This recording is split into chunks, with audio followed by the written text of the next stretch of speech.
What is up, everybody? Welcome to what is not the Megaten podcast, but just sort of a discussion / review kind of thing. I am here with Hiding in Public. Would you like to introduce yourself?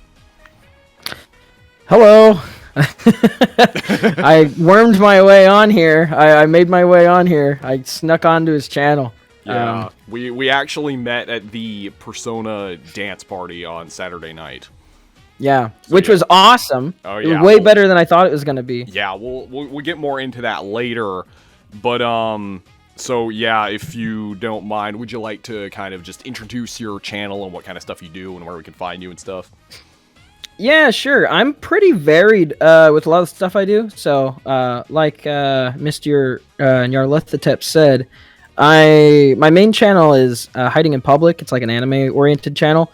And recently I've been on this kick of kind of making these more kind of esoteric, kind of grand idea, kind of artsy, whatever the heck type of videos. Really proud of them. I'm downplaying it right now, but I'm very proud of them. But most of my content is on the Hiding in Private channel, which I'm currently doing a 14-plus hour ultimate analysis of Persona 4 Golden, which is the most in-depth, and not to, get too arrogant or anything, but the most in-depth I've ever seen in written or video or anything form on the English side of the internet, going into all of Persona 4 Golden. Mythology, language barriers. I've got the Kojiki like to my left, like for the last 5 months. Like, I'm very proud of it. So I'm doing Persona content like crazy on that channel. Nice. Then I stream on Twitch, I guess, but my Twitch channel is like dead right now. Awesome. So yeah, I'll have a link to everyone's channel down below in the description. I also have a Twitch channel, but I don't think I've used it since like 2019. I just prefer to stream on my second channel. That's fair. I mean, YouTube, like if you have the audience on YouTube, sometimes it's hard to get things over to Twitch. Yeah, It's just easier. But anyway, getting into our main topic. Anime Expo 2022. First Anime Expo since 2019. You were there in 2019, so let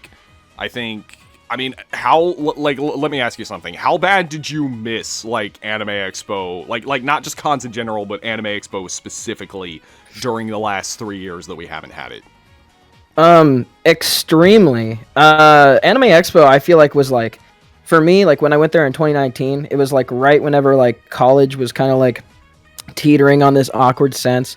And I came into Anime Expo, I had like, my main channel had like 32K. So I was starting to kind of get like a following, but I wasn't like sustainable. And I got to meet like so many amazing people. It literally changed my view on like the anime community and YouTube and everything like that. And I managed to, get like 100K in 2020, and I was feeling really good about that. And then COVID hit, and I couldn't do anything about it. And then it was still sticking around 2021. So it was like, dang, now I actually have a following. I can't wait to revisit these experiences. And then I was like put in a cage for 3 years, basically. Yeah. It sucked. Well, I wouldn't say it's that we were put in a cage for 3 years. I'd say more it was like we were put in a cage for a year and a half, and then when things like kind of started opening up, there was this like, there was this whole like, oh, like some things were coming back, but some things weren't. Like there were a handful of conventions in 2021, and there were some in 2022 before COVID hit. But like after like March or like April-ish, everything just died.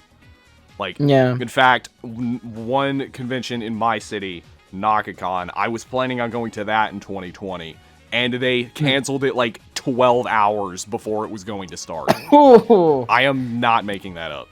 That feels like some bad mismanagement, to be honest. That's like really close. I mean, I think it was more like, because this is when like panic was starting to hit. I think they declared a state of emergency in the city, and they were also like, it was more of a governmental thing. Yeah, they were also getting a lot of flack from people online on social media, which is understandable. But no, it totally makes sense. Yeah. I didn't do jack crap for 2020. I had like Walmart orders delivered to my door, and there was a point where I didn't see anybody for 2 months because I had moved to Dallas like right before COVID hit, and I was like, oh yeah, no, that people are saying you were going to do a quarantine for like 2 weeks and then it'll be over. And then it wasn't over. And then it got worse. And so it's like I was stuck in this big city by myself for like a year.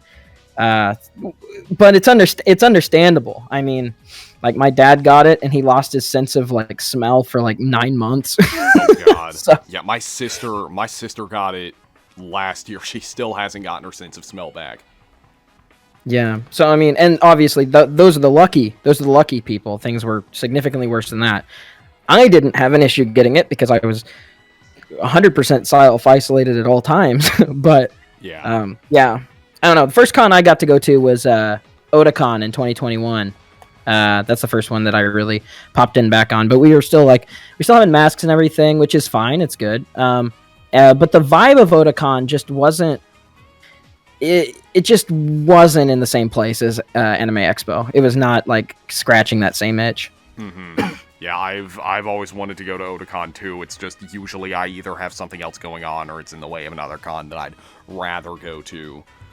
Mm-hmm. But okay, so like what we're going to do here is we're gonna just kind of we're gonna be like covering the event and just talking about our experiences, what we did on each day. So I'm going to first ask you like the biggest question that I'm pretty sure everyone who clicked on this video was thinking.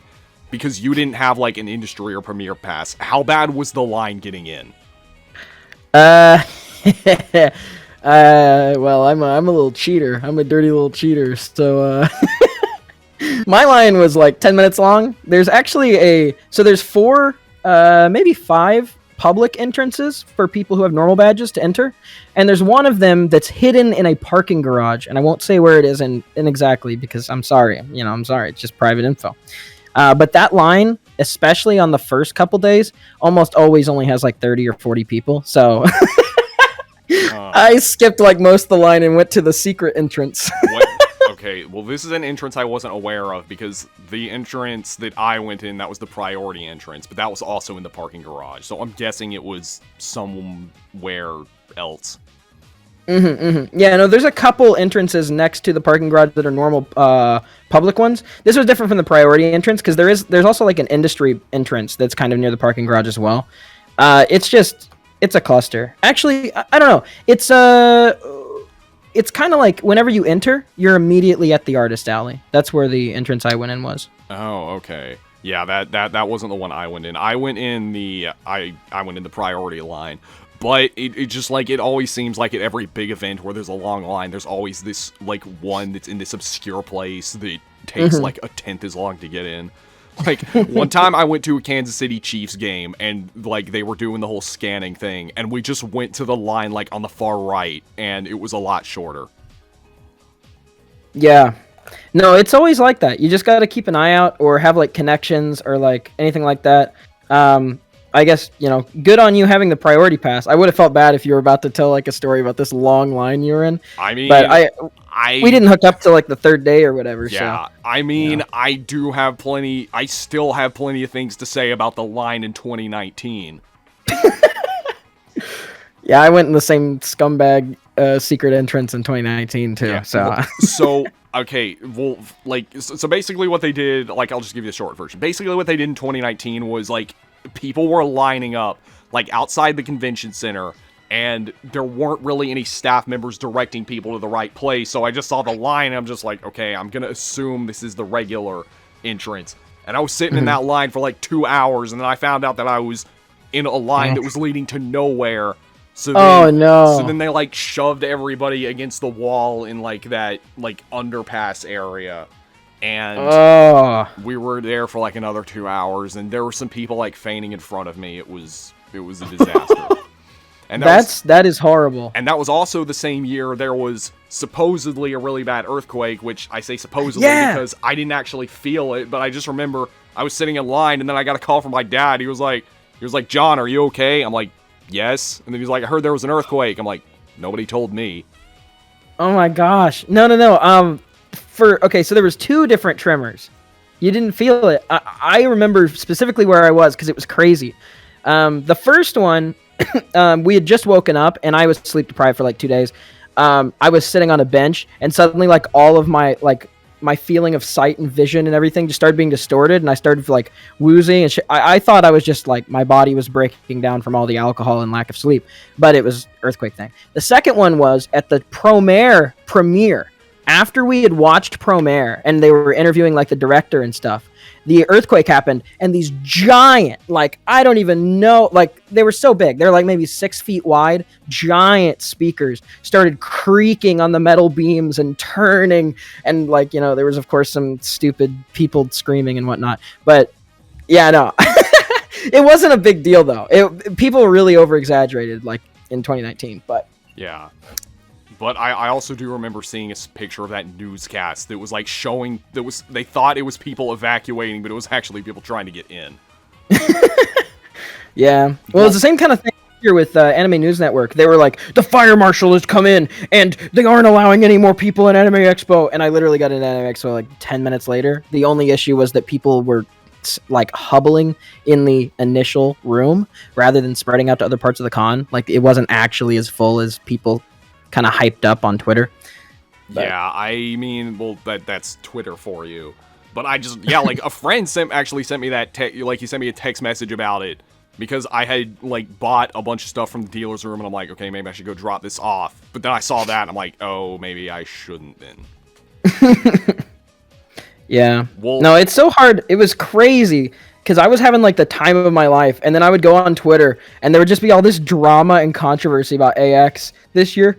Yeah. And I was like, I'm literally having like one of the best times of my life. What is going on Twitter? Yeah, I mean, I think it's just because like it's a big event and there's still people that are kind of like on the fence about the whole COVID thing, which is understandable. That's fair, but yeah. It's like, I mean, like nobody's forcing you to go.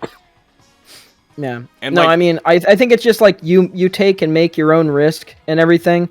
At this point, you know, yeah. if you don't want to risk it, don't go. Well, and also, like, not to mention, there's also the vaccine requirement, which, you know, I am triple vaxxed, yeah. so. Yeah, no, that was another thing. You were required to have, like, an official doctor's either negative test for the last 72 hours, or you're required to be fully vaccinated in order to get a vaccine band, and you could not get in without the vaccine band. So, I mean...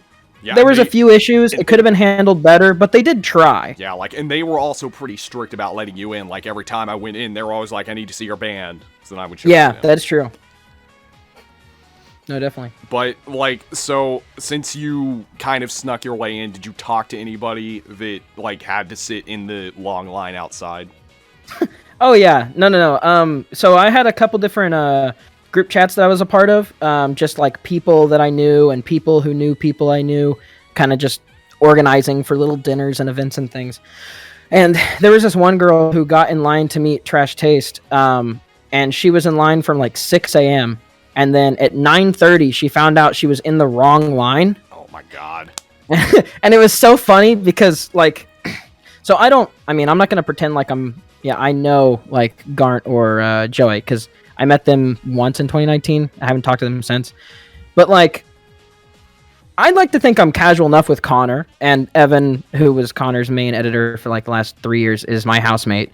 So, Evan and I were staying in the same hotel. That morning, whenever we got the thing about her standing in line for 3 hours waiting to meet Sid and Garnt and how they're in the wrong line. And Evan and I went down the elevator, and Sid and Garnt were on the elevator. It was so awkward. We were like, oh, morning. Nice.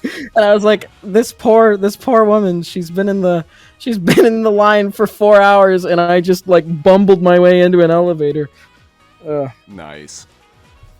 But yeah, so well, like at least based on what I've heard, it seems like they at least did a better job of managing it than they did in 2019. As far as I know, it seemed pretty clean to me. Yeah, but anyway, so what I didn't actually do that much on Friday. I got in through the priority line because, like, I basically, usually the first day of the con, that's my shopping day. So, like, I got in, you know, I got in early, like, I got in the Atlus line for the priority people, and then everyone was, like, texting me their orders because they wanted me to get them stuff. Did you upcharge them? No, 20% but I more. Probably should have. But yeah, and then like I also made a couple friends in those lines, so that was kind of cool. But yeah, I pretty much just like I said, I didn't really do that much Monday, but I did at the end of the day. I did go to the Bandai Namco panel, and it was like, honestly, I wasn't really like really the only thing I cared about there was Digimon Survive, which I think is out right now actually. But I went because one of my friends wanted to go and I didn't have anything else to do, so like sure. And so yeah, it was a good panel. They showed off some like gameplay footage of some new games, like that One Piece game that they gave us a little bit of info on Digimon Survive. I think there was I'm pretty sure that's where they announced that My Hero Academia Battle Royale game. Ah. Yeah, I hadn't heard of a lot of these actually. But yeah, I'm pretty bad about going to panels and whatnot, so you're gonna have to do the heavy lifting on that part of this conversation, I think. Yeah. Well, I mean, there's not really a lot to say because, like, as soon as those panels are over, like all the info that they announce starts going viral on the internet. So. Like the Mob Psycho 3 season opening. Yeah. I saw that on Twitter, and I was like, oh. Yeah. I love Mob Psycho. Or like the Chainsaw Man anime announcement, which... Yeah, Which, was that even announced at Anime Expo? It was already announced. They had a PV like the previous year, but they hadn't like an announcement for an announcement, which is basically there's going to be an official trailer and release date drop at Crunchyroll Expo, which is actually going to, I don't know when this is going to be posted, but it's going to be on August 5th to 7th. Somewhere in there, they're going to be doing the full announcement for Chainsaw Man. Okay, yeah. Well, because like they did that on Monday. They had a Chainsaw Man panel, which I was going to go to, but I ended up not getting there in time. But... Or maybe it was an announcement for the manga, because Chainsaw Man Part 2 just finished its fourth chapter, so it started after Anime Expo happened. So maybe it was an announcement for Part 2 of the manga.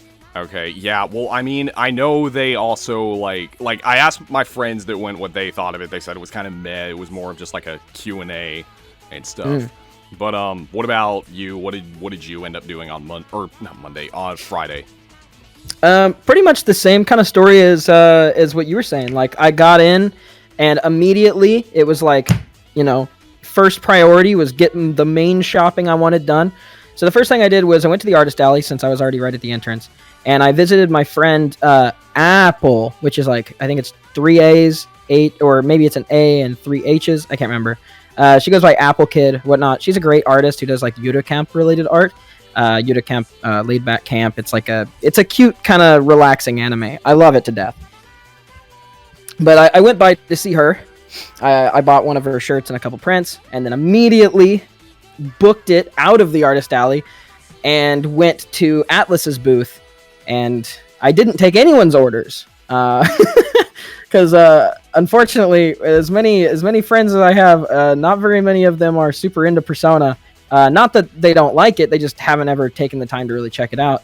And so I went in there and I bought a crap ton of stuff with my friend Shabu, and I don't know. After that, I just walked around, kind of had fun. I got some lunch, went to the 21 Lounge, and I think, I don't know, was the Persona party Saturday or Sunday? That was Saturday. Saturday? Okay. Then Friday, I went to the City Pop concert. Oh, yeah, I went to that too, but that was like outside the convention. Oh, okay. Yeah. Well, you can talk about that first then if you want. Okay. Well, I mean, the thing is, I wasn't there for very long because I was in the, like, some of my roommates who I was, like, in the hotel with, they ended up going ahead of me, but, like, one of them ended up having a little too much to drink, so the rest of my roommates kind of babysat him. I actually ran into him on the way there. And then I was like, okay, well, I mean, I got my tickets and everything for the mosh pit and stuff. So then I went in there. I was there for about an hour, like, had some drinks and talked to some people, and but I will say, like, for the short time that I was there, that concert was really good. Like, the music was really good. I liked the whole I liked the whole like mosh pit and stuff like that. It wasn't really a mosh pit, it was just like people dancing. But I mean it got pretty close to it at one point. Yeah, although one thing I will say that was bullshit though is that there was no re-entry like at all. Yeah. See, and I didn't even know that because by the time we left, we just all left for good. That's a bummer though. Yeah, I mean, well, I wasn't trying to get in. Like, I knew, like, I just remember them telling me that as soon as I got in. I'm like, okay, well, that's dumb. The drinks were also ridiculously expensive. Yeah. Part of that's LA, but like the Persona party had expensive drinks, but even that like was more reasonable than this. I remember I got a beer. I got a beer. It was $16. $16. And she poured it into this cup, and it was like, I don't even like beer that much. Like, I just, it was too much. I got like some kind of cocktail that was $16. I'm like, okay, well, this is kind of overpriced, but this is probably the only one I'm gonna drink. Yeah, I had that, and then me and my friend Blue Eyes, we split well, we didn't split it, I guess. We both took Jaeger bombs at the same time. But other than the Jaeger bomb and the beer, I didn't drink much. I love the heck out of the party, though. For me, and you've been to more cons than I have, at least as far as I can tell. But for me, I still have that very, like, late middle school, early high school, stupid perspective on, like, anime and anime fans, where it's like, you know, it's not that I have the perspective, but it's, like, deep-seated in my mind, where I'm like, oh, this is going to be lame, like, anime fans don't know how to party type of meme.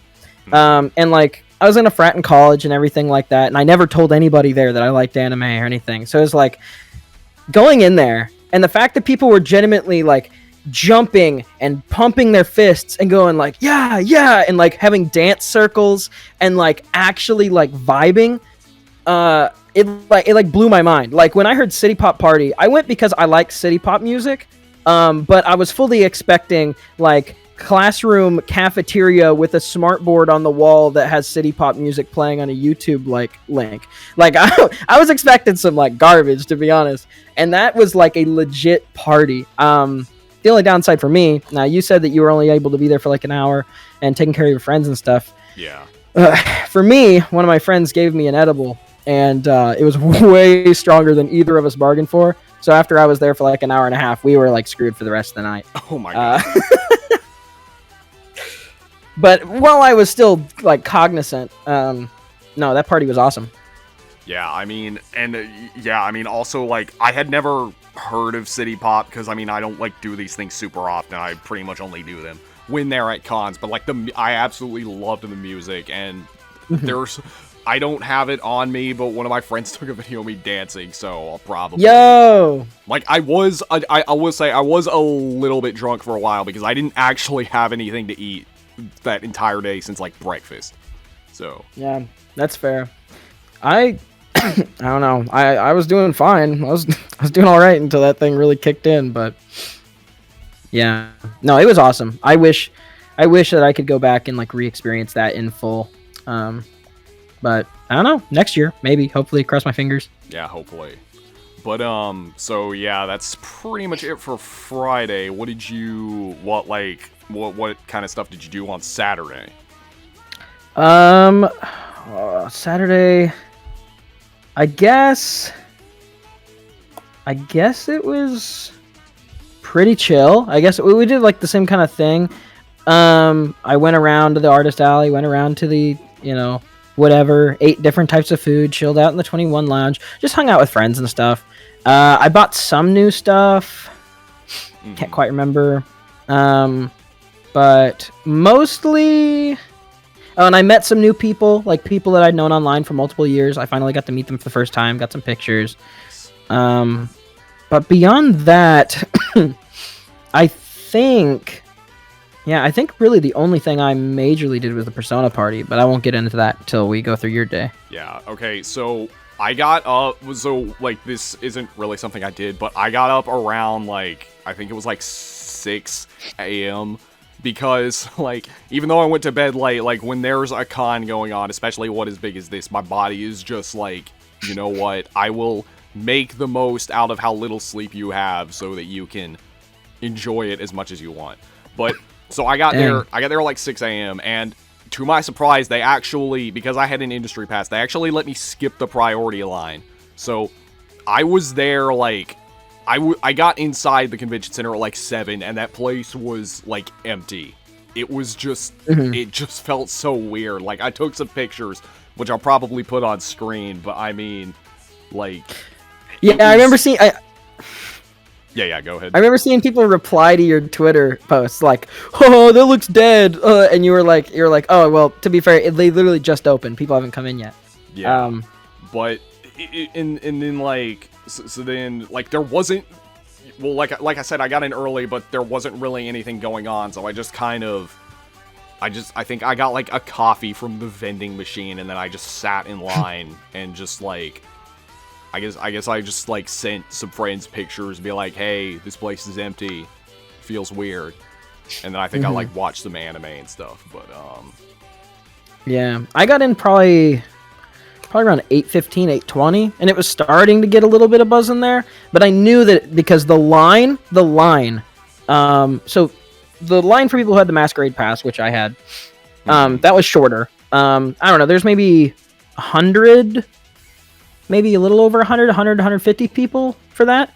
But the line for the outside, like my friends literally got done with one of their parties and they were going to come by the Persona party and they literally just decided to nope the way out of there because it was like stretching halfway down like the inside of the convention center. Like, oh, really?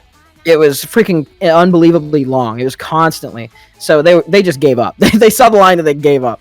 But yeah, I got in pretty early, but I realized, oh man, a lot more people are going to be coming in after me. Yeah. It's going to be really hard to get drinks. Even though they did have, like, I think 3, if not 4, bars open. But a big thing for me was, like, okay, it's a Persona party. They've got unique cocktails. I want to try them all. So my first priority was, like, get hammered, basically. And that's where I met you. We were in, like, the drink line or whatever. Well, I went up... I said, like, oh, hey, are you not? I knew 100% that you were Gnarly, but, you know, it's just customary to be like, you are not, you know. Hey, are you Gnarly? And then, yeah. Yeah, well, I mean, I did have, like, a lot of... actually, I had a lot of people, like, when I was in the Atlus line, and also at a photo shoot, which I'll get to later, a lot of them recognized me because of my voice. You have a really like radio voice. That is true. It's very recognizable. Well, I mean, I used to work at a coffee shop. I'd have a lot of customers say that, but I'd also have a lot of customers give me complaints because they're like, "Oh, he was rude to me." I'm like, "I'm sorry. That's just how my voice is." Speaking of something that's questionably rude, it just reminded me. Whenever I did my face reveal, back in 2020, I think it was like when I did that. I can't remember when you did your face reveal, but I remember I got a comment on that video, whether it was immediately or a few months later or whatever, that was like, they were like, don't take this the wrong way, but Gnarly looks how you sound, and you look how Gnarly sounds. Oh my god. I don't think I even told you that before, but well, that comment cracked me up when I got that. It's so funny. That is funny. Well, but I guess like the first video I did where I showed my face was in like 2020, but I mean, I showed like my cosplays and stuff on Twitter, so it's not like I kept it a secret or anything. But yeah. Back to what I was saying, what I did on Saturday, the first booth I went to the Good Smile booth because I'd already gotten pretty much everything I wanted at the Atlus booth. And when I was there, I got a 02 Nendoroid, I got a Kill la Kill trigger shirt. And nice. I thought about getting one of those Lin figures from Fire Emblem, but that was like $200, and I was like, yeah, I think I'll pass. I also thought about getting that red Joker figure, but again, yeah, that was also super expensive. Yeah, but then again, at the same time, it's like it's probably going to be even more expensive later. Oh, definitely. No, I regret very much not getting, I think, the Sai figure and the Kasumi figure. Not Sai. It was Takemi. The Takemi figure and Kasumi figure. Both of those skyrocketed after they went out of their original production. You're talking about the Mega House Kasumi figure, right? I think so. It's the one where she's like, it's the one where she's kind of like standing up and she's holding her mask. Yeah, it's like the really big fancy one. Yeah, It has all the... I actually got that at ASEN, but it was expensive. But this is also like right after I graduated, so I was just like, fuck it. Graduation gift money. This is my graduation gift. Yeah. But you gotta find times and ways to reward yourself. I remember I had back in 2020, so the whole reason I was able to like pay for and afford my apartment and like everything was because of the huge rush of support that I had got as like a result of streaming Persona 5 Royal when it first came out.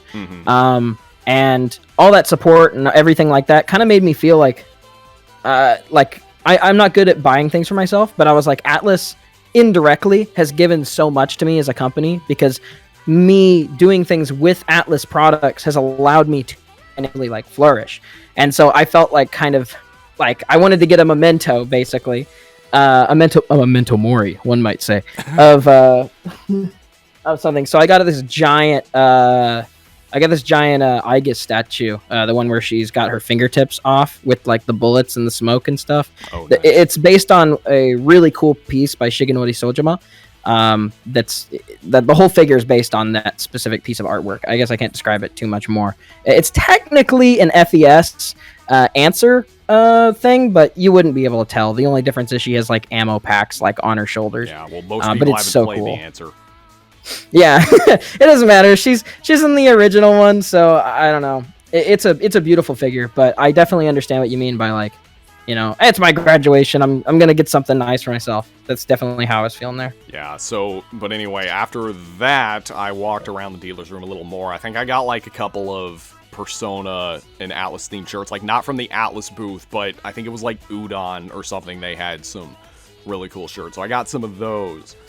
But then it was outside the convention, but it was like part of the convention and everything. My friend LaRue, he was hosting the Megaten and Persona Meetup. And that was, like, the meetup itself was really cool. That's also where I got, like, a lot more people recognizing me and stuff. And I also had people recognizing my cosplay, because I was cosplaying Nakajima from Megami Tensei 1. Which, unless you're like a mega hardcore Megaten fan, you're probably not going to know who that is. Yeah. Unless you're the exact type of person who would know who LaRue is. You're probably not the person who would know who Nakajima is as well. Yeah, but there was one major downside. It was in the heat. And yeah. In my costume specifically, like, it was a big black, like, jacket, and I was burning up, but thankfully, like, it was pretty windy at the same time, so it wasn't as bad. But on Sunday, I did a different photo shoot, and there was no wind there, and I was, like, dying. Yeah, no, the LA heat in 2019 was really bad. This was, like, some of the best weather, I feel like, from people even that I know who live in LA. Like, this was some really good summer weather. But, yeah, being in a full black, like, president, like, Japanese school president costume is like, whew, that would be horrible. Yeah. Thankfully, like, I grew up in the deep south, like, I grew up in Georgia, so I'm used to that kind of thing. But living in Kansas for, like, the past 7 years has definitely, like, made me a little less used to it. But, yeah, I'm in Texas now, and I'm dying every time I go outside. It's horrible. But yeah, and also, like, I didn't get that many good pictures, but I'll probably just ask my other friends for some and just put them on screen. But then, I didn't have anything to do after that, so I went back to the room and changed into my Dancing Joker costume. And then, like, I was getting ready for the dance, but I actually went to the trigger panel, and I'm assuming you didn't go to this. No, I didn't. Yeah, okay, so the trigger panel, besides the Persona Dance Party, for me, that was the highlight of the whole convention.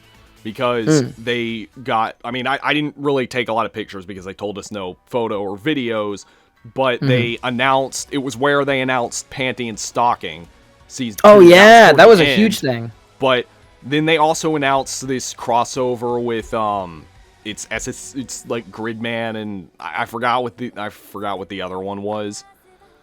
But what made it like so good for me was they showed us the first episode of Cyberpunk Edge Runners.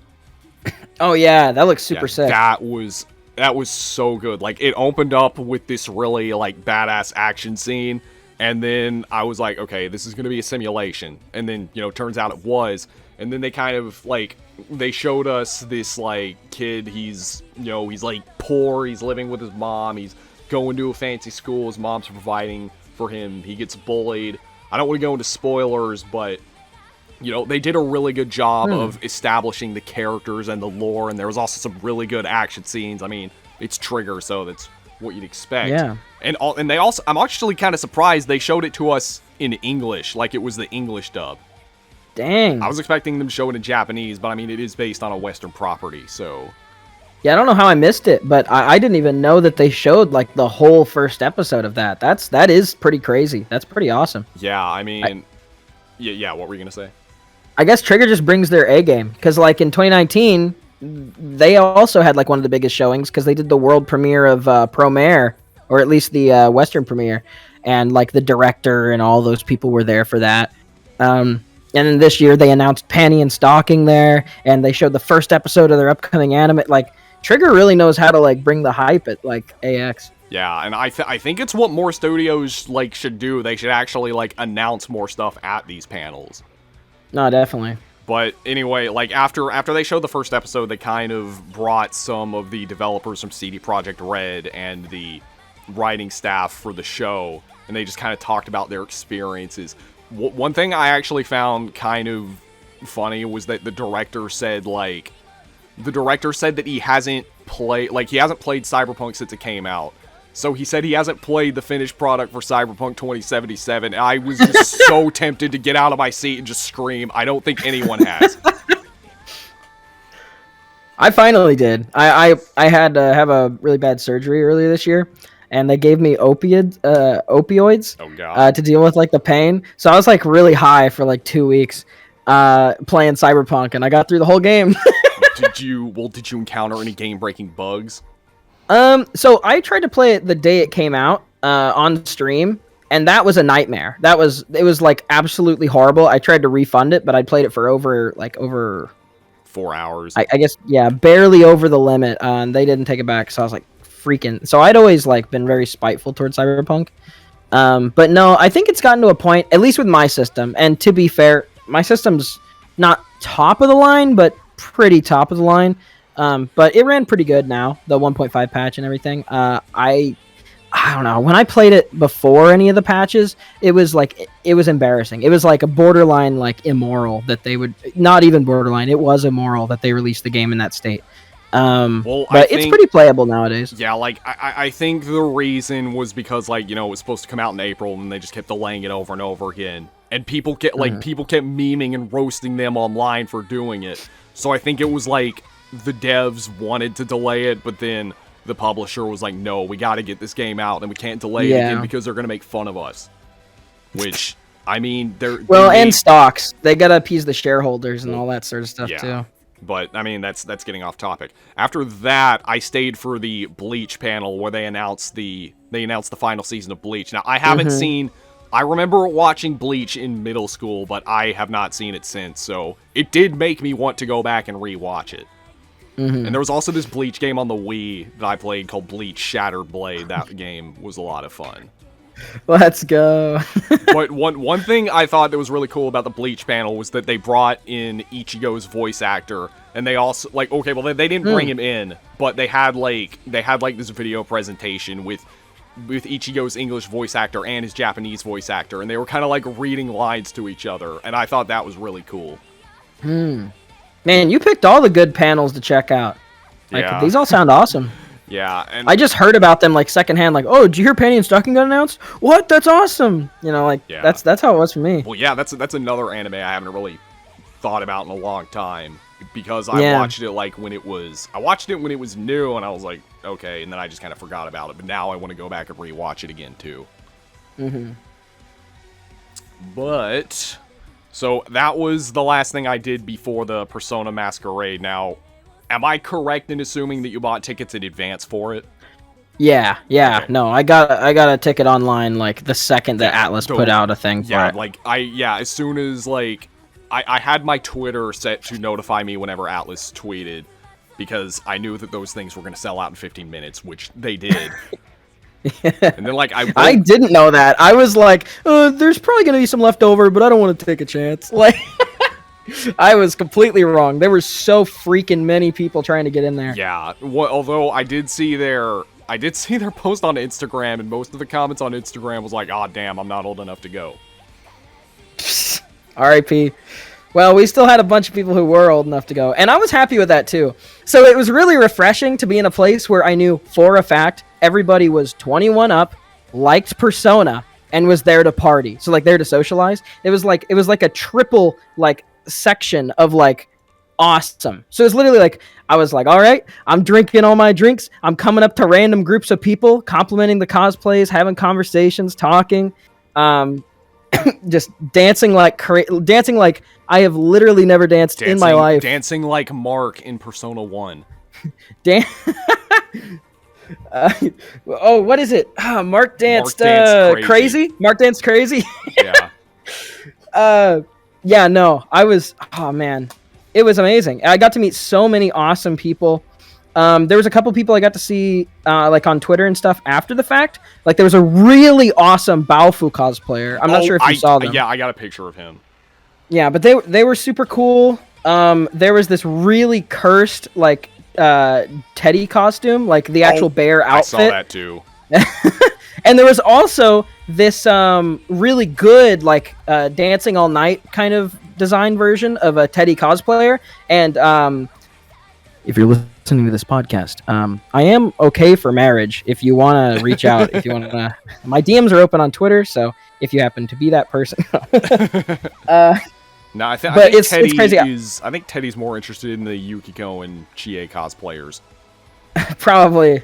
No, I honestly, one of the biggest things that I regret about that night is something that I'm happy to regret, which is that I was so caught up in all the fun I was having that I didn't stop to get anyone's name or contact information.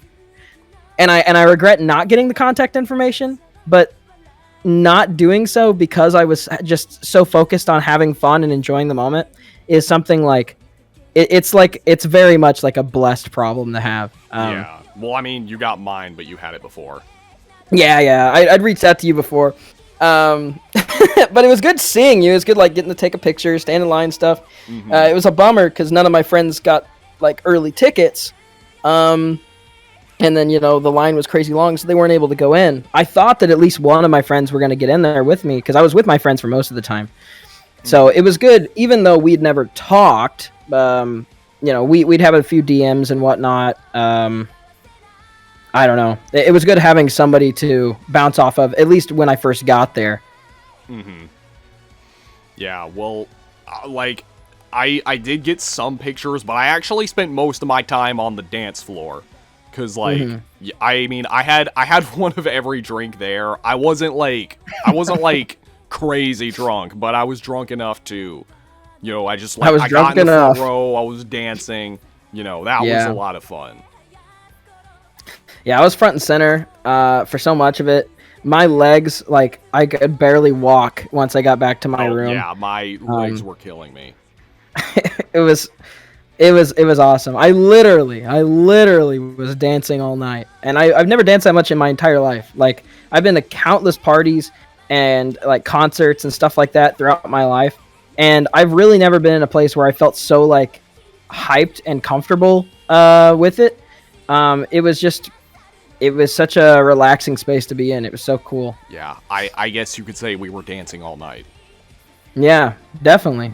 But another thing that I thought was really cool is they didn't actually, most of the music was Persona 3, 4, and 5, but they actually did play some soundtracks for Persona 1 and 2. They played Unbreakable Tie. I was literally at the back of the place, and I freaking ran. I ran back into, the dance circle. I was so hyped when Unbreakable Tie started playing. Yeah, and they were also showing, footage from the older Persona games on PS1, so I'm just like, that was just so cool. It was so sick. Oh, man. It's like I talked to so many people, and it's like it's not a blur, but gosh, I had an immediate post event depression where I was like, am I ever gonna have an event like that in my entire life again? Well, we gotta bribe Atlus into coming back. I mean, the previous, I don't know if they did this in 2019 and 2018. I think like Faku put on this party at the lounge, and that was kind of meh. No, they definitely did it in 2019. I didn't go to that one, mainly just because I was off doing my own thing. I was more on rails in 2019. But yeah, no, Faku had a similar party in 2019. Yeah. Yeah, one thing I was a little bit disappointed about for the Atlus, like, for that dance party, was that there wasn't, like, they didn't have, like, this VIP lounge or anything like that. Like, I totally would have paid to be a part of that, but they didn't have one. Yeah, that would have been sick. I would have paid extra to be a part of that, for sure. Yeah, but like pay extra to have like another bar that has like, please, I don't want to wait in line. And like another thing, I remember leaving around, I think it was like 11:30, because that's when my legs started to give and I was also starting to get hungry. But it's when your bones broke and your muscles collapsed in on themselves, and you had to crawl out of. Yeah, and I had heard like pretty much every song that they were playing at least twice. But like toward like around the time I left, they actually started just playing, you know, a bunch of like, they started just playing a bunch of random anime songs, which was like, I mean, I guess this is cool. But I mean, it kind of like, that's kind of when I guess like fatigue started to hit in. So I'm like, yeah, I think I'm just gonna, go. Like one of my friends, he didn't get the priority entry or anything like that. And I remember he posted on his Facebook, he was complaining that he was like saying that the party sucked because there wasn't like enough Persona music. And I was just like, I think it just got there at a bad time, because there was plenty of Persona songs when I was there. Well, the big thing is like, a lot of what they were doing, they weren't just playing Persona songs, they were DJing. So like they had like 4 different DJs headlining the night. So they would all have like about an hour and a half long set. Maybe the last one was longer, I'm not sure. And then what they would do is they would have these remixes that mixed in and out of Persona songs. So I remember at one point there was like a song that like went from Rivers in the Desert into like DNA from Kendrick Lamar, and then back into, so like a lot of them, like a lot of the sort of repeat type of things, they wouldn't play the whole song. They would kind of like start in this Persona song, fade into like a more kind of mainstream kind of dance like party song, and then back into it as well. And I wasn't into all those songs either, but I do think it did a really good job of like kind of hitting the vibe that this isn't a bunch of nerds just gathering to dance. This is a bunch of like adults, like who are just like cool normal people who also are into the awesome thing that is like SMT and Persona. Which I mean was very affirming for me as well. I was very happy with that. There was a few songs they played, so I died later than you. It was 1:20 a.m.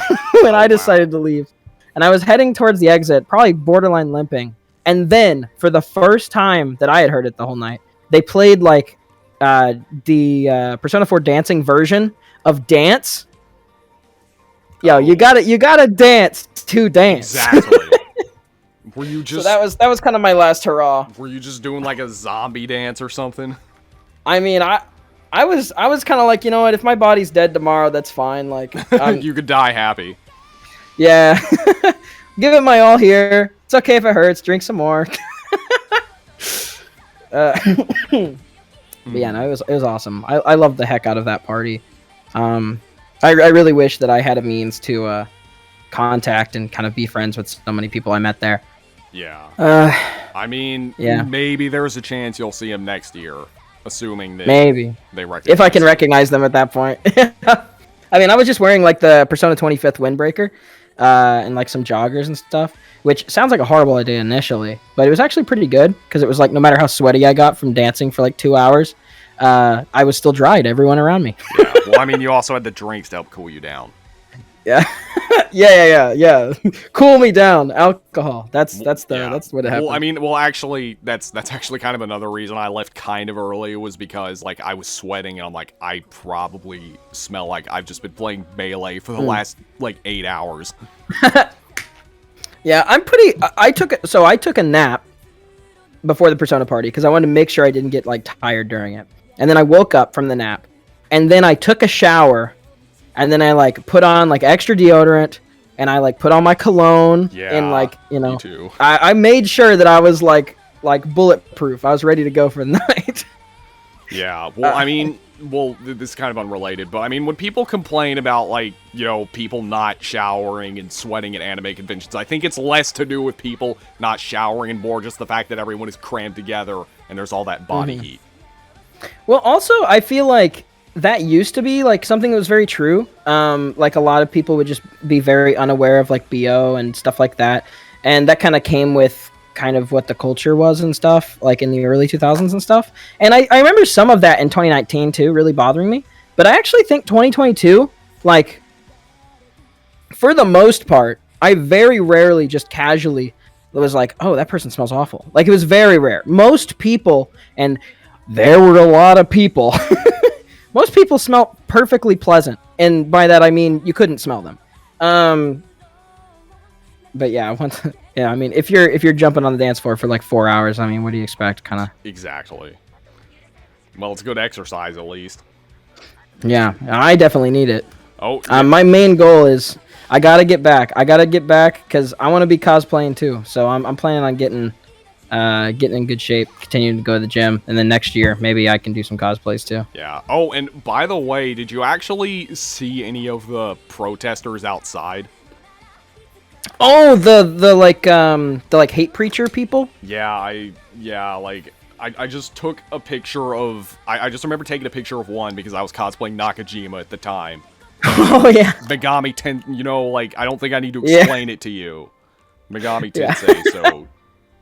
Yeah. Yeah, no. Those guys are scumbags. It was really weird. There was a couple of my friends who... And they're not gay or anything. But there was a gay couple, these two girls who were like holding hands, and one of those guys was like screaming and yelling at them like about the sin, the wages of sin is death, you know, all that sort of meme. And my two friends, they held each other's hands, put them in the air like a solidarity type of meme. But it was pretty good. They were mainly just doing it to piss them off because, you know, they deserve to be ticked off. Like I saw this one like a few like cosplayers I followed on Twitter. I just saw them taking pictures in front of them, and it's just yeah. I can't remember. There was one that was it like a Sonic? I think she was dressed as like Sonic. But it was like it was kind of like a funny like meme lewd cosplay, and she was doing like prayer hands while squatting in front of. I saw that. I also saw like the one that comes to mind for me was that one of that like Skullgirls character. Yeah. Yeah, no, there was a lot of people using them as just like an opportunity for a photo prop. Yeah, well, and also like I don't know if anybody did that this year, but I do know in like previous years, people will like they'll make their own signs and then they'll like join the protesters. But instead of like religious or political stuff, it'll just say stuff like "Dubs aren't bad, you guys are just weebs." Yeah, there's a few people. Or there was, okay, this is a little bit different, but I remember there was this guy I saw 2 days in a row who his cosplay was a trash can, and then it said, like, your waifu. And I was like, the dedication. How funny does he think that this joke is? That he's willing to walk around in a trash can for 3 days? I was like... That's a good momentary bit, but I would not walk around in a trash can for 3 days to make that joke. Yeah, I see them at least once every convention. But no, to me that'd just be super uncomfortable. Yeah. But yeah, that's pretty much it for Saturday. On Sunday, in the morning on Sunday, I just kind of swung by the Atlus booth again to see if there was anything I missed. I didn't get myself one of those Shin Megami Tensei 5 bags, so I got myself one on Sunday. And I'm actually kind of surprised that when I was looking at their catalog, they didn't actually sell out of anything. So yeah, I saw them posting on Instagram afterwards, like, get your own Anime Expo merch, blah, blah, and I was like, no, don't give it to anybody. They're mine, they can't have it, they didn't come, it's mine. I'm just kidding. But yeah, no, I didn't get the SMT bag, but since I spent all the money in the entire world, they gave me the free Persona 25th bag. I actually got 3 of those. 3! Holy crap! Well, I guess you went in multiple times and yeah. got orders for other people. Yeah, well, in some of them, they want, like, part of the reason they asked me to do that, too, was because they wanted the bag. I mean, honestly, like, the bag itself is kind of, like, low quality. It's not, like, great. Well, it's like a duffel bag, but it's, like, half the size of a normal duffel bag. And it's really awkward. It's made of, like, really thin nylon, so I wouldn't be surprised if it starts tearing up. So I did already use mine once though. Yeah, I figured that like I probably just like it'll just be a thing I like bring to the gym and put my clothes in, but I don't see myself using it for anything else. Yeah, I see it more as like a collectible type of thing, and like as a bonus item that I didn't pay any extra for. Yeah, I was pretty happy with it.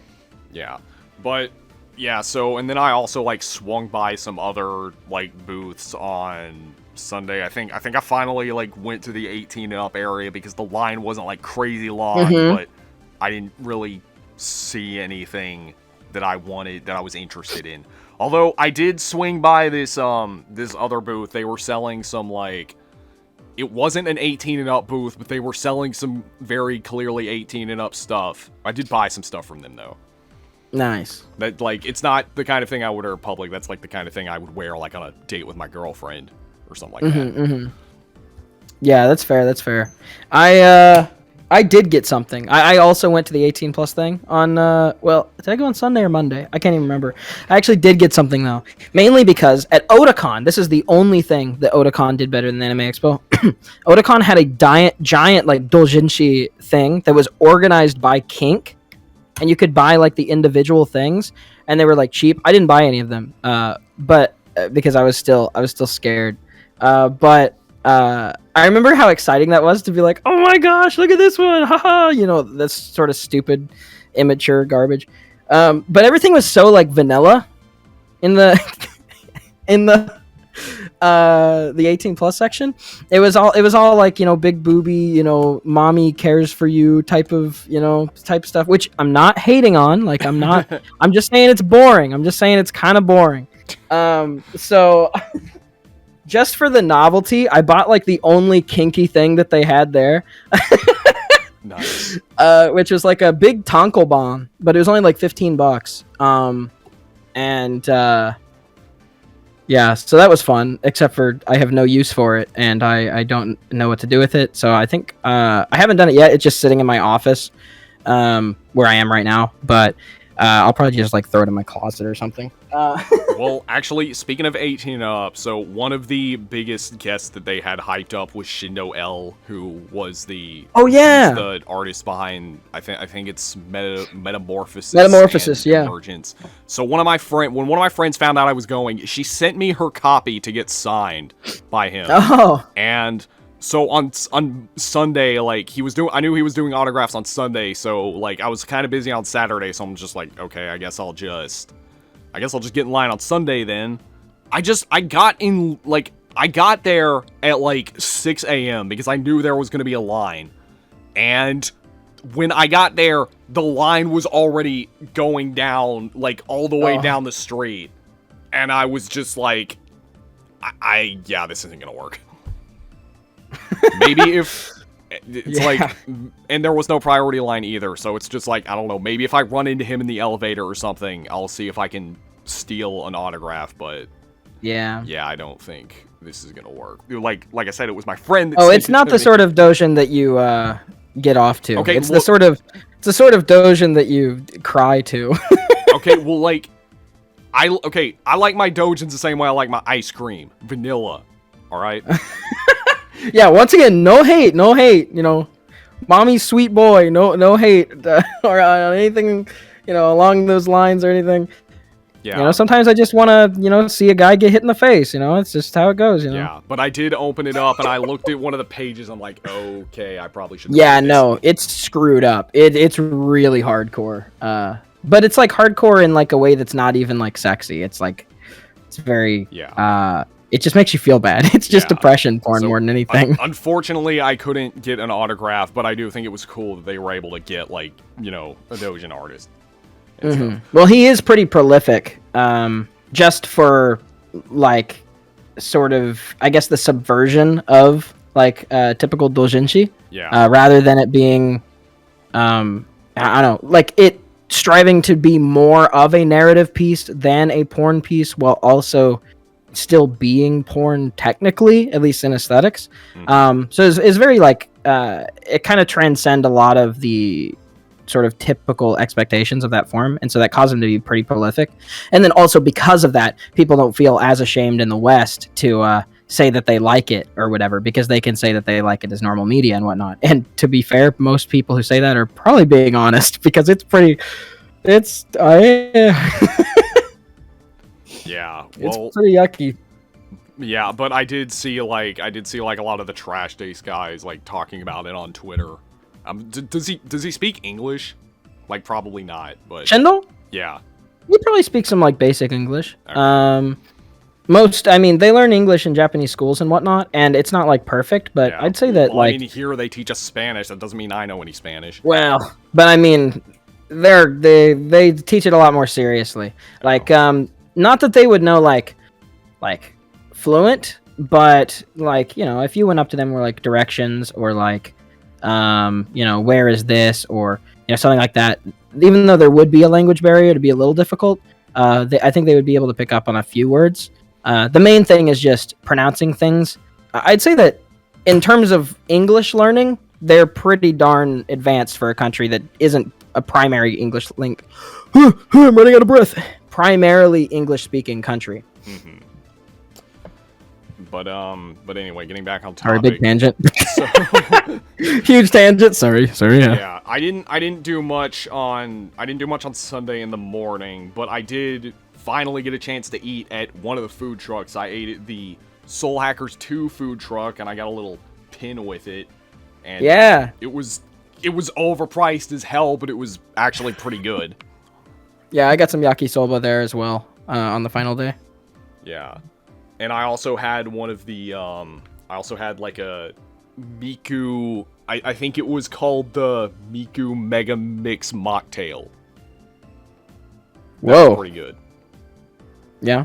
Was there an alcoholic version? No, it was, I mean, this was like outside in the food truck area. I don't think you're allowed to have alcohol there.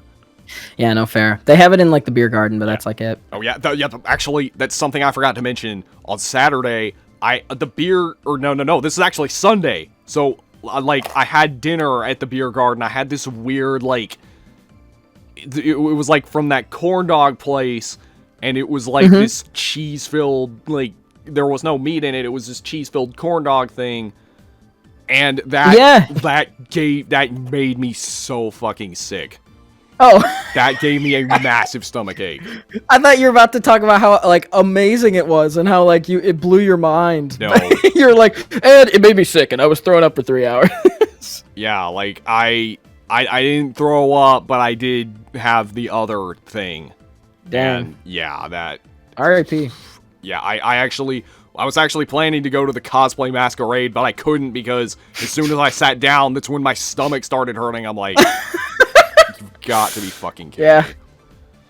I had the dim sum, which is next to it. That's not its full name. I can't remember what it was actually called, but they were basically like dumplings with like pizza filling, and you could have them fried or steamed, and those were banger. Those were great. Yeah, but so on Sunday, I also went to the Danganronpa photo shoot. I was helping one of my friends run it, and that was the one I was talking about earlier, where it was like in the heat and there was no wind, and I was wearing a black suit and I was dying.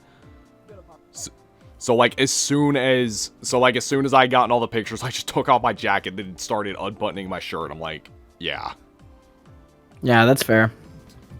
But let's see, what else did I do on Sunday? Oh yeah, after that photo shoot, I changed to Makoto Yuki from Persona 3. And then you were decked. You were decked out with the like cosplays. It was amazing. Yeah. But then I went to the Aniplex panel, and that kind of sucked. I mean, it wasn't like it wasn't terrible, but it's just like they didn't really announce much, and it was supposed to go on for like I think an hour and a half, but it only lasted like 45 minutes. And the first thing they showed was this like Fate cooking game for the Switch. Let's go. When I saw it, I was like, okay, this is kind of cool. But then I looked it up, and then I found out that it had released in June of last year. Yeah, that's...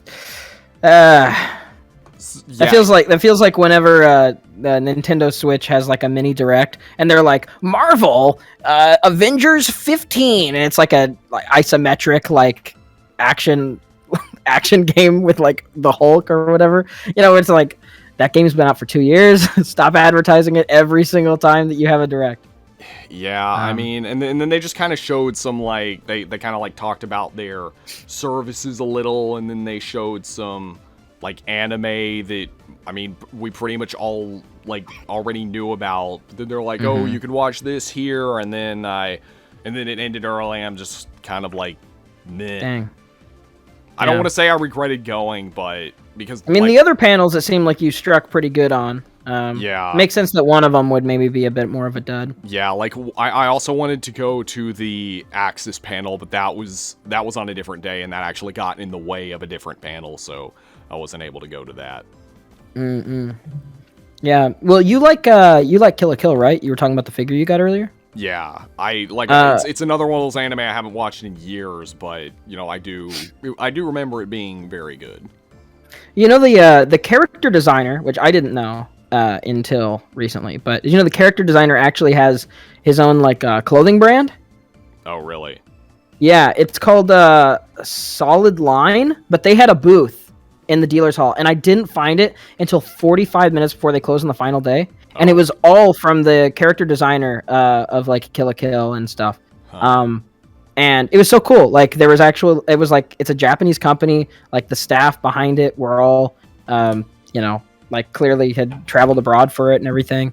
And it was really sick. I'm not sure if you saw that or not. I was just gonna mention it. No, I actually did not know about that. Well, you should check it out. The clothes they make are actually pretty sick. Like if you like the aesthetic or vibe of Kill la Kill, a Solid Line makes some really cool stuff, and it's all done by the character designer of it. Yeah, well, I mean, there's no way in hell I'm wearing anything revealing like Ryuko's costume. Oh, no, it's like streetwear. At least not until I've built up some abs at the gym. Yeah, that's why I'm not cosplaying. Not until I go back next year and I'm a beautiful, gorgeous, amazing, just unbelievably attractive and sexy man. Yeah. Then I'll find something worthy of me to cosplay as. Yeah, obviously. and then the last thing I did on Sunday was I went to this. It wasn't like an official panel or anything. It was just a horror anime panel, and they were it was kind of just like a retrospective of horror anime throughout the decades, and that was pretty cool. They have Gakugarashi in there or School Live.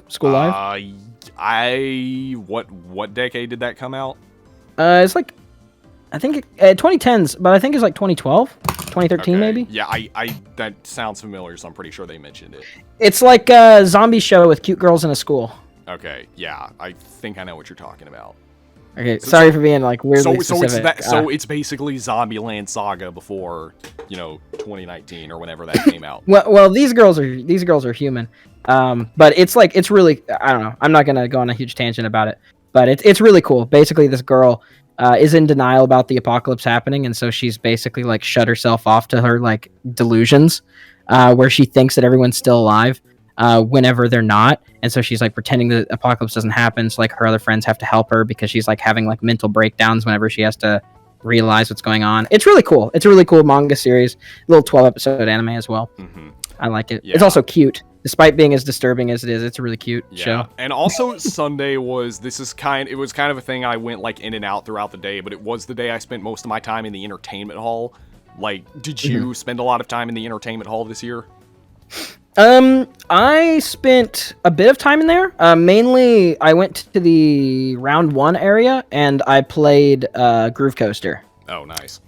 That's mostly what I did. What about you? I kind of like I took some pictures there, like the little backgrounds I had with some friends. Yeah! So you went to the cosplay backgrounds? Yeah, but other than that, like, there wasn't like anything I thought that was really cool in the entertainment hall. Like, honestly, I thought the entertainment hall kind of sucked this year, at least compared to previous years. Like, I remember in 2018, Square Enix had this they had this like booth in the entertainment hall where you could play an early demo of Dragon Quest XI, and for doing that, you got a shirt which I'm actually wearing right now. But yeah, that is like undeniably like much more awesome. Yeah. I mean, I guess if you wanted to compare the quality, like I thought there was a lot of cool novelty stuff, but nothing like really worth sticking around for. Yeah. But if you want to compare the quality, think of that thing you just said. Like for people listening to the podcast and whatnot, think of what Gnarly just said. How he got to play an early demo and then got a shirt. And then think of what 2022 had, which was an NFT booth that had anime NFT. Yeah, I saw that and I'm like, so what is this? Is this like Second Life or something? And then I saw NFTs and I'm like, yeah, fuck this. Yeah, it was big step down. Big step down. And then there also seemed to be like a really big focus on VTubers. Like I went to this one like this one booth where they apparently make like VTuber avatars. And then there was this one that was tracking me, except I think the tracker on the eyes was messed up, so it looked like I was constantly doing an Ahigal face. Yeah, they had a lot of VTuber stuff there. I didn't mind it too much because like VTubers have become such a big part of like the anime scene and culture and everything. But I mean, obviously, it's like I don't have a VTuber avatar yet, and it doesn't affect me a whole lot. The Hololive booth in the dealer's hall was kind of nifty, but even that was really small. Oh, actually, no, that was a big thing though. Kason and I think Rusha as well, who were previous Hololive people. That's Coco, who was Kason. They signed on to V Shoujo like on the final day of Anime Expo, which was like a pretty big thing, and like Kason was actually there, like in the flesh. I didn't see her, but that was super cool. Yeah, that's another thing I saw a lot of people talking about, but I don't know. I guess I just kind of slept on the whole VTuber thing because I like had no idea who any of these people are.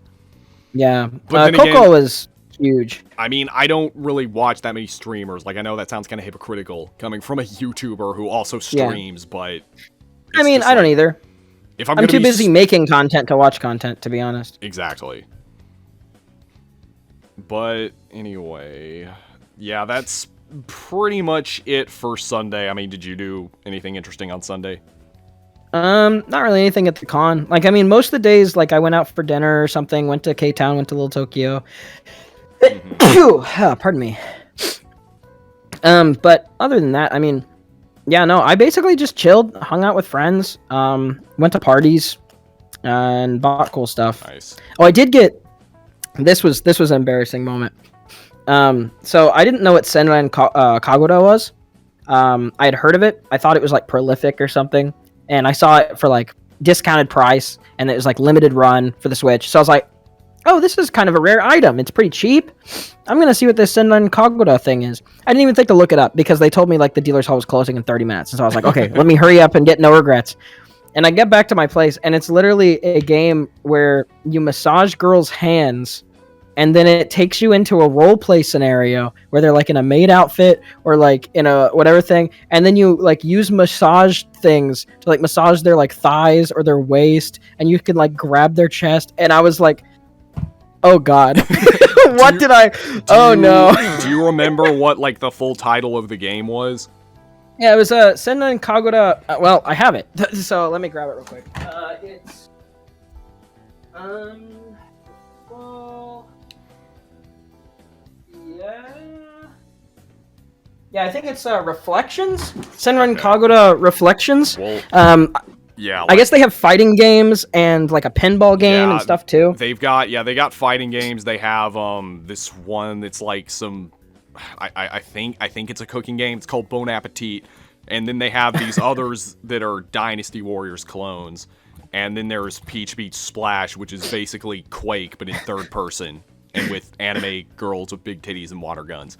Yeah, mine was Senran Kagoda Reflections. That's the one I got. And if you go to Google Images, like, oh my gosh, yeah, you can see it. But based on the initial like cover art, which is just a girl standing in a classroom, I was like, that seems innocuous enough. Like, surely that's not that bad. I'm an idiot. It's one of those games you can't play in public. Listen, I intentionally bought porn at Anime Expo. but I feel embarrassed about this. It's not okay. It's not porn. It's borderline porn, but it is one of those. No. Things I mean, like, the Tankoban, the Dojinshi I got in the 18 plus area. I intentionally bought that, and I'm a little embarrassed that I got this. Yeah. Well, I think it's like, I feel like if I ever play a Senran Kagura game, I'm gonna like get a ring on the doorbell, and then there's gonna be a letter in the mail that has my V card in it. You're gonna get your virginity back. Exactly. They're gonna give it back to you. But yeah, R.I.P. So yeah, that's about it for Sunday. Monday was kind of, well, yeah, that's another thing. Monday, it's usually Thursday through Sunday. This year they did it Friday through Monday, which I found I thought was really weird. Like, what's your opinion on that? Yeah, I mean it's odd for me. I mean, I just do all this stuff. I do YouTube, Twitch, everything full time, and like so do all my friends that I'm currently living with. So time doesn't hurt me too much. I'm actually, as selfish as it may be, I'm actually like kind of happy that at least one day. I mean, I guess Friday as well, but you know, I'm happy that at least one day was like on a normal work day, because that meant that some people got weeded out. Yeah. Be less people for at least the last day. Yeah, the dealer's hall was, I mean, it was crowded, but it was a ghost town compared to the previous days. It was a very like reasonable, like I was actually feeling a little cool. Like I wasn't sweating. I was feeling good. But yeah, I didn't really do anything on Sunday. Like I said, I wanted to go to the Chainsaw Man panel, but by the time it was like around lunchtime, and I was eating, and I'm like, oh shit, that's about to start. And then by the time I got there, they said it was full, so they wouldn't let me in. Yeah. But gosh, I freaking love Chainsaw Man. I will say the ramen that I got the Persona food truck ramen. That was really good. And it was dry ramen, so like I wasn't really sure what to expect, but then I ate it and I'm like, wow, this is actually really good. Okay, that's good. I didn't get a chance of that because every time I saw it, it had like a huge line, and I just wasn't willing to commit. Yeah, I kind of well, I mean I did. It was kind of early. I think I got there around like 10:30, but. But I kind of went to the dealer's hall for a little bit. I didn't get anything, but I did, like, from the official Anime Expo merch booth, I got some things there just for, like, memorabilia and stuff. I usually get that whenever I go to a big con. I think I got my picture taken. I got my picture taken with Ringo from Soul Hackers 2 at the Atlus booth because they had. Oh yeah, that was fun. We didn't mention that at all, did we? Yeah. Well, I mean, Atlus didn't mention Soul Hackers 2 that much. It was yeah, cool. They had a whole little side booth for Soul Hackers there. Yeah, there was like nobody in line. Yeah, no, I got out of the line getting my clothing at the Atlus booth, and then the Soul Hackers person, they're like, "Hey, do you want a picture?" And I was like, "Oh, it's the Soul. Oh, you can take a picture with her." I was like, yeah. So I went for the grandpa yelling at the kids to get off of his lawn pose. I saw your picture because you posted yours, I think, didn't you? Yeah. I'll probably put that in the video. And then also like one of my friends who she wasn't there, but she heard about the Ultraman booth and she's like, hey, can you like somehow get my picture with the statue? So then what I did was I pulled up a picture of her on my phone, and then I stood next to it, and then I had someone else take a picture of me. Dang, your friend likes Ultraman. Yeah, she's like more based than I am. Like I haven't gotten into Tokusatsu properly at all. Yeah, or like any of the Super Sentai or any of that. But that's like Gundam level of like deep in the weeds, I feel like. Yeah. But yeah, that was the day Sunday, like I said, I got the Persona ramen, and one thing they were doing is they were giving out these like pins with, they gave you like a random Soul Hackers 2 or Persona pin every time you bought from one of those places, but a lot of people just didn't care, so they were just throwing them out. And what?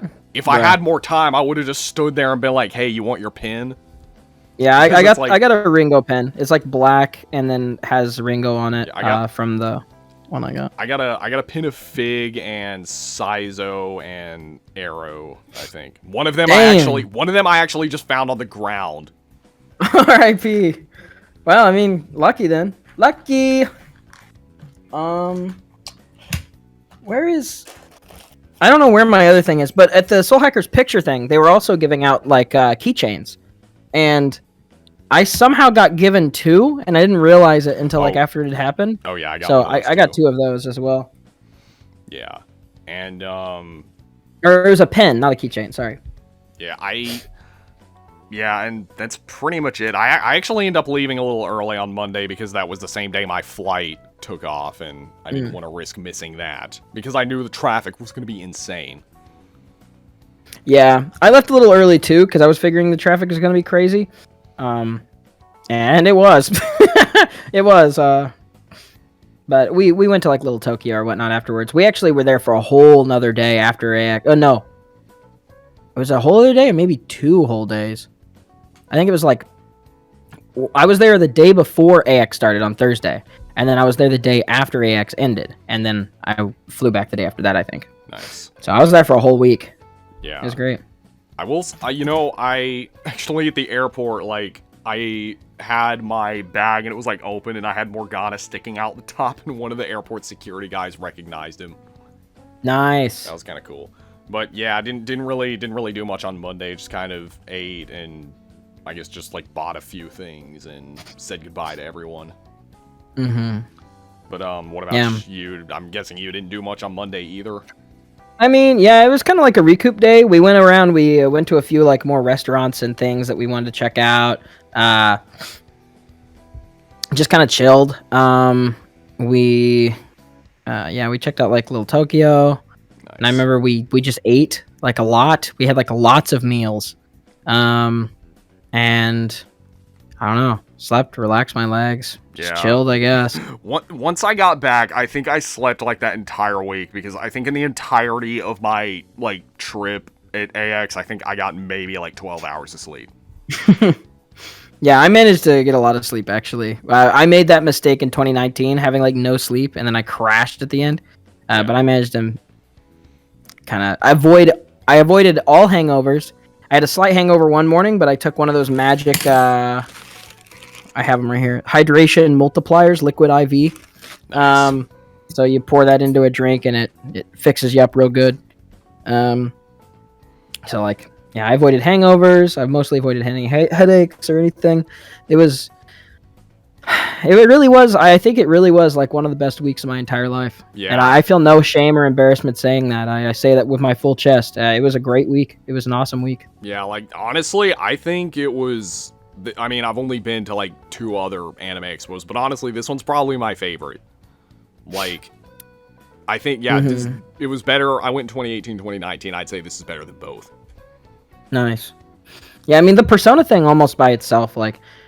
I don't know. For me, I feel like one of the biggest things that like I have always like sought and wanted so deeply is like a good like connection and like relationship with other people who have similar interests to me. And I have that these days with like other content creators because I feel like there's some sort of like kind of baseline sort of mutual understanding of like what it takes once you've gotten to a point where you're like doing it, you know, to support yourself. But beyond that, like I have plenty of friends who are into specific anime I like, you know, we'll have disagreements on different things, but like I finally have friends who have my interests. And with this Persona dance, it felt like it was like another level. It was like, it's not that I have friends that I can talk to. It's not that I'm posting things online and seeing people who agree or enjoy what I'm doing, but I'm literally meeting absolute strangers who just have so much in common with me that we all ended up in the same room. Yeah. And it was just a really meaningful experience for me, I feel like. Yeah, and I mean, it's really cool that Persona is, like, popular enough, you know, for that. Thank goodness, if you would, like, said... If you would, like, told me that there was going to be, like... If you told me back in, like, 2012 when I started getting into Persona that I was going to be at a dance party 10 years later that was Persona-themed, I'd just be like... What? Yeah, and in the heart of downtown LA, a Persona party that goes all night, 21 on up. Yeah, it's 21 and up. I'm not sure if this was after you left or not, but the Persona party, like there was the dance circle that was at the City Pop place that like arose a couple times. Yeah. But a mosh pit also arose like later in the night to I think it was the is it Battle Phase? No, it's Soul Phase. The P3P soundtrack. They had Soul Phase. And like people were like going nuts, like actually moshing, like slamming up against each other and stuff. It was sick. It was awesome. Nice. Yeah, I don't think I saw that, but I know I heard that song, so. Yeah. But I guess like if there was anything just about the con that you would improve, what would it be? Anything that I would improve? I mean, obviously there are things to improve. There's always things to improve. I think the way that things are relayed and maybe the means at which people can travel between areas being more easily sorted and a little less chaotic would be really good, just to improve like mobility and stuff. Obviously AC could always be better, but I understand when you have 115,000 people in a friggin' place, it can be a little hard to manage that AC. But obviously I'd always want better AC. Other than that,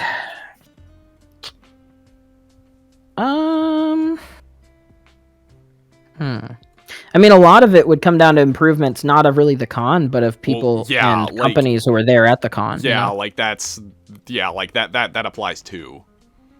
Yeah, I mean, I think that Sega did a fantastic job this year with all the banners they got. They brought the Morgana truck. They brought, the Persona Dance Party. They really brought it all. I feel like if other companies could bring that same level of genuine like passion to promoting their products at Anime Expo, I think it would be really, really cool. Like One Piece did that as well. They had a giant pirate ship and like a giant statue of Luffy, and it was so cool. Demon Slayer kind of had like, cutouts and stuff. It was pretty cool, but it wasn't as cool as like the One Piece or Atlus stuff. And that I'm including Atlus under Sega because it was, they're owned by Sega. It was kind of a part of the whole Sega thing. Yeah, I feel like just the people who really knocked it out of the park this year were like VTuber companies and gacha game companies. And I'm not into those things that much because I am not so rich that I can just throw away my money all over the place. And I also like games that don't require me to, or not require. I don't want to offend anybody who loves gacha games. I don't like their practices. I think it's intentionally manipulative and kind of scummy. And then with VTubers, I'm just kind of at a point where I know more VTubers as friends than I watch VTubers, so it feels weird. If other companies, though, had put in the passion into like their sets and things that like some of these gacha games and stuff had done, which some of those sets looked fantastic, I feel like that would have been awesome. More gaming companies, I think, really showing their stuff. I think that would be good. Yeah, I don't know. There's just like a lot of very small things, I think, more than anything. Definitely more parties. I want a party like City Pop, Persona quality, like every night. Now, I know that my friends were like dead. They were like, we don't want to go to the bars. We want to chill. We don't want to party for like the first week we were back. But I was still in like party hardy mode. Like I was ready to like go out and, I don't know. I still kind of got the like frat inside me. Yeah. So if I could have had a party every night, that would have been great. Yeah, I don't think they actually had anything in the lounge on Sunday night. Well, I think they had this like Gundam thing, but that was like super limited entrance, and it's just, I don't know. I did see that from the outside. It did look cool, but yeah, it wasn't like it's not like I could go in. Yeah. I will say I was like, in regards to Atlus, I was a little bit disappointed at the lack of Soul Hackers 2 merch. It was really weird for a game that they're releasing so soon. I feel like they're kind of, I mean, it's very clear that it's like a B release. It's something like it's like a Persona 5 Strikers type of deal. They're treating it like almost like a spinoff or as a side project to something more major. I mean, they didn't even wait, and I'm glad they didn't wait because I'm excited for other things. I'm gonna buy both games, doesn't matter. But like, they didn't even wait for Soul Hackers to release before they announced that Persona 3, 4, and 5 were coming to all like consoles and stuff. Well, the funny thing is, on Atlus's social media, so for like a while they had 13 Sentinels Aegis Rim for the Nintendo Switch. Then they changed it to Soul Hackers 2, and then like right after that is when they announced Persona 3, 4, and 5 for Xbox and PC, and then they changed it to that. And then they just like a couple weeks ago changed it back to Soul Hackers 2. Yeah. Like, yeah, it's Atlus has a weird problem right now where they have so much good stuff that they're like having to come out that they're kind of in a mix for how they're going to promote it all. Yeah, it's kind of messy. I mean, like, I don't know. Maybe there'll be some Soul Hackers 2 stuff next year because, I mean, most of the stuff they had merch for stuff that it's already, like, been out, like Shin Megami Tensei 5 that came out last year. But yeah, maybe they'll see how the sales do, if there's, like, a lot of passion around it or whatever. Because there was, like, some 13 Sentinels merch and stuff there as well. Yeah, I got one of the shirts. But, yeah, my friend got the cat shirt, and he was literally wearing it for like 4 hours, and he kept talking about it. Was so wholesome. It was so cute. He was just talking about how like happy he was to have the shirt and everything. And then he got this ridiculous nosebleed out of nowhere and ruined the shirt on the first day. God. What was... I'm guessing... I'd make a joke about him staring at like lewd cosplayers or something, but did he have like a cold or something? No, he has a lot of health issues, just throughout the years. I couldn't even explain it to you if I tried, to be honest. He's just got a lot of health problems, but this was a nosebleed. This wasn't anything super serious. I'm not a bad person, okay? They're my friend. They're good. I love them. They're great. I hope it wasn't because someone punched him. No. It was like, I think they got out of the shower or they were in the bathroom or something. It was just completely innocuous, and then, yeah. Unfortunate. Well, very unfortunate. I do think... I also think that, like, Atlus could have a panel, because I don't know what year they stopped, but they used to have panels. In fact, they had a panel in 2008, and that was where they announced the English release for Persona 4. That's so awesome. Is there any footage online of that? Because that's the sort of thing that I would have definitely tried to hunt down. I don't know where it is, but I know, I mean, that's how I found out. I saw some footage of it on YouTube, so if I find it, I'll send it to you. But, yeah, like, I mean, as for, like, people that were attending, I'd say maybe, like, have some, I guess just have more stuff to do in the entertainment hall besides, like, I would say, like, have some stuff besides VTubers, but I know, like, I know there's, like, a big audience for that. It's just not my thing. I'd say in general, have more games available. Yeah. And, like, less that are behind paywalls. Yeah. Like, set up booths, let people check it out. Don't make them... Like, with Round 1, all the games set there, you had to spend $10 for 3 credit tokens to play at the games. Yeah. Like, and imagine if they had an early build for Soul Hackers 2 at the Atlus booth. That would have been sat in line all day to play that. But also, like, another thing, like, imagine if Atlus had a panel and they announced the, like, Xbox, PC, and Switch releases of Persona. Yeah! Persona games there. That would have been perfect. Because that literally happened while we were at AX, didn't it? Or am I crazy? No, it was like right before. It was right before? Yeah. That seems very odd. So, like, what they did was they announced it at the Xbox Game Showcase for Xbox and PC. Then a press release. And then for Nintendo's, they added it on. Yeah, then in a press release, they confirmed it for PS5 and Steam, and then later PS4. And then I think it was like 2 weeks after that, they finally announced it for Switch. Yeah. Because that's like where all the King Goomba memes were coming from. And it's like, oh, we finally got it for Switch. I am getting them for Switch, though. I am getting them for Switch. Well, I get them digitally for PC. I'll probably get them physically for Switch. Yeah. Well, I'll probably get... I mean, the main reason I'm getting it for Switch is Super Smash Brothers. Oh, yeah. They'll probably have... I wonder, because when Persona 5 Strikers came out, they released another Spirit, which had Sophia for Smash, if you had save data for Strikers. I wonder if they'll add another Spirit for when P4 and P3, or like a few Spirits. I know this is kind of dreaming big, but like... Wouldn't that be awesome? I'm not sure if you ever played like the World of Light thing for Smash, but like they have like On and Ryuji and stuff that are like simulated fights using pre-existing fighters and items and stuff to kind of simulate how their movesets are in the games. Oh. What if they had that for like all of the Persona 4 cast? Oh, that'd be like cool. You could fight a Naoto Spirit that was like, you know. Yeah, that'd be super cool. They could also add a Sumi or a Maruki one. Yeah, no, definitely a Maruki one. That'd be awesome. He'd be Dr. Mario, but with like some sort of sort of extra thing. Yeah, I guess I'd say just like, but yeah, getting back on topic, I'd say just have more like interactive stuff there, and like, I kind of like, I don't want to be that guy, but I kind of want to say like, maybe like just like complaining about the crowd, like I would say something like maybe find a bigger venue, but it's like, where would you go? Yeah, it's basically the biggest venue in one of the biggest cities, unfortunately. And like I would also say big. maybe have the cosplay gatherings and photo shoots inside, but there's no room inside. No, I feel like they definitely could have. Because they had like that whole giant area, the entertainment hall, dedicated to like these cosplay walls. Why not just rent out a specific wall there for specific times that are for specific gatherings? Or maybe that fixes the issue easily, I feel like. Or maybe like another thing they could do is like set up tents in those areas. Because then, one, it would protect people from the sunlight, and two, they'd be easier to find. Yeah. No, there's definitely a lot of things they could have done to improve slight things. The cosplay thing is definitely something that it hadn't even crossed my mind, because I still haven't really jumped into cosplay. But yeah. Yeah.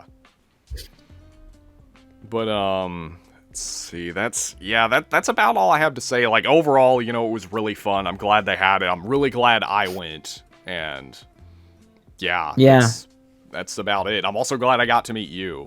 And I'm looking forward to meeting other more YouTubers next year. No, definitely. I mean, I'm not gonna be like doing or running anything, but yeah, I'm gonna be at ColossalCon Texas this month, so yeah, it's in Austin, Texas, which I live in Austin right now, but I think it's like Round Rock or something. It's just like a little outside of Austin. Yeah, ColossalCon is there. It's at a resort, and Gnarly and I are gonna both be there, and I'm gonna have him over at our house, and I'm gonna pump him full of drinks. Yeah, I'm also gonna pump myself full of drinks at the pool parties, assuming they have ones, because they did in Ohio. I think I spent like $200 on drinks at the Ohio ColossalCon. Based on the pictures I've seen, I mean, it is like a full-on resort type thing, and they do have like pools and stuff. Yeah, so. like that. I honestly, I'd say that's half the reason for going. That sounds awesome. Yeah, they denied my press pass because they didn't like my coverage of Anime Expo. Yeah, I'm so sad. I've never been humiliated this much in my life. Well, I mean, at least they had the goodwill to actually let you know instead of just ghosting you. Yeah, it's like you apply for a job and then they never get back to you, and then I thought we sent you a message saying that we decided to pursue other candidates. Yeah. It's sad. No, I'll get over it. I'll get over it eventually. It's only like $60 to go. Yeah, or like you apply for the job and then you message them back and they're like, oh well, call me again in like 3 weeks and we'll set up an interview. So then you call them in 3 weeks and you're like, oh, call it again and we'll set up an interview. Like if you don't want me, just say it. It sounds like this is like a very personal experience that you've gone through. Yeah, it is. I used to work a bunch of, like, before I was doing YouTube, I worked a lot of really shitty jobs. Yeah, I'm sorry to hear that. I basically worked, like, at food restaurants and stuff in high school, and then I got to college, and, yeah, I don't know, I started doing YouTube in college. So by the time that I dropped from college, I was doing YouTube, and I've done that since. Yeah. Well, I technically haven't graduated. I've got one more class, but I did the whole ceremonies and stuff, so at the end of 2 weeks from now, I'll be graduated. Well, congratulations. I don't know when this is going to be posted, but everybody congratulate Gnarly on his graduation. If you want, you can just put a link to the Evangelion video. Congratulations. Yeah, if you want, you can go to Gnarly's Patreon and congratulate him on graduating. All right, but so yeah, looks like we're just about done. Is there anything else you want to talk about before we leave? I mean, I could endlessly talk about AX, but I feel like we covered it pretty well. Like day to day, it's pretty organized. Yeah, definitely looking forward to coming next year. Absolutely. Yeah, and it's also, and I'm glad that you had me on too. Mm-hmm. I'm kind of I've been making like Persona content and whatnot for a while, but I think I'm still kind of an outsider. Like I've had tangential kind of talks and messages with like different people, but I'd say in general, I don't know. It's cool. It's cool being on. Yeah, well, hopefully we'll have more people on next year. But what else? Yeah, another thing. Like, I mean, it's also kind of a ways off, and it's kind of unrelated, but I also am hoping to go to E3 next year. Mm-hmm. Assuming that it happens, I mean, like, yeah. 2022 is like the third year in a row it's been canceled. Yeah. Did they say that? I think it's. Did they say that COVID was the reason for it being canceled? I'm not sure if it was. I think it's more that the individual companies have realized that their sales won't be broadly affected and that they can just show things digitally and it doesn't change much. I mean, for them it's cheaper, but it's not like the same experience. Like, you know what I mean? No, if we lose E3, it will be a bummer. Although I guess E3 did have its own controversy. I want to have something like E3. If it's not E3, that's fine, but something like E3 needs to be preserved. A physical event where people and press can check out new and upcoming projects and games. It's way better than just having crap come out online. Yeah, something like, well, I would say G4, but that's already taken, so F5. Then again, that makes me think of tornadoes, so I don't know, just come up with a name. But, yeah, so anyway, you know, like I said in the beginning, I'll have a link to Hiding's channels and everything in the description. Be sure to check him out, and thank you guys for listening, and we will see you next year.